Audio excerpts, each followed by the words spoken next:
প্রায় ৩০ ফুট দীর্ঘ একটি টায়ারোসনাস রেক্সর কঙ্কাল নিউ ইয়র্কের নিলামে উঠতে যাচ্ছে নিলামের জন্য। এটির আনুমানিক মূল্য ধরা হয়েছে ২০ থেকে ৩০ মিলিয়ন ডলার।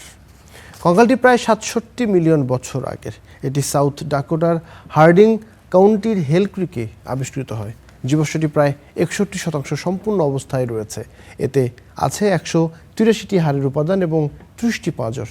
নিলাম সংস্থা বলছে এটি এখন পর্যন্ত পাওয়া সবচেয়ে বড় এবং সবচেয়ে সম্পূর্ণ টিরেক্স। কঙ্কালের দৈর্ঘ্য প্রায় ৩৮ ফুট এবং উচ্চতা ১২.৫ ফুট। এটির খুলির দৈর্ঘ্য প্রায় ৫৪ ইঞ্চি। ২০২১ থেকে ২০২৩ সাল পর্যন্ত বিভিন্ন পর্যায়ে খননের মধ্য দিয়ে টিরেক্সের এই কঙ্কালটি উদ্ধার করা হয়। এই প্রথম কোনো টিরেক্সের কঙ্কাল নিলামে উঠতে যাচ্ছে।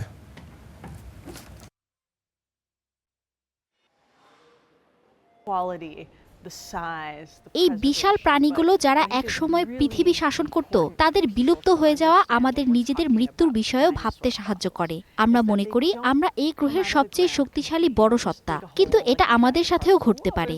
নিলামের আগে এর আনুমানিক মূল্য ২০ থেকে ৩০ মিলিয়ন ডলার, কিন্তু আমরা সবাই যেমন দেখেছি এটি নিলাম বাজারে একটি খুবই নতুন জিনিস। তাই কেবল নিলামের সময়ই আমরা এটি জানতে পারবো এটির প্রকৃত মূল্য কত।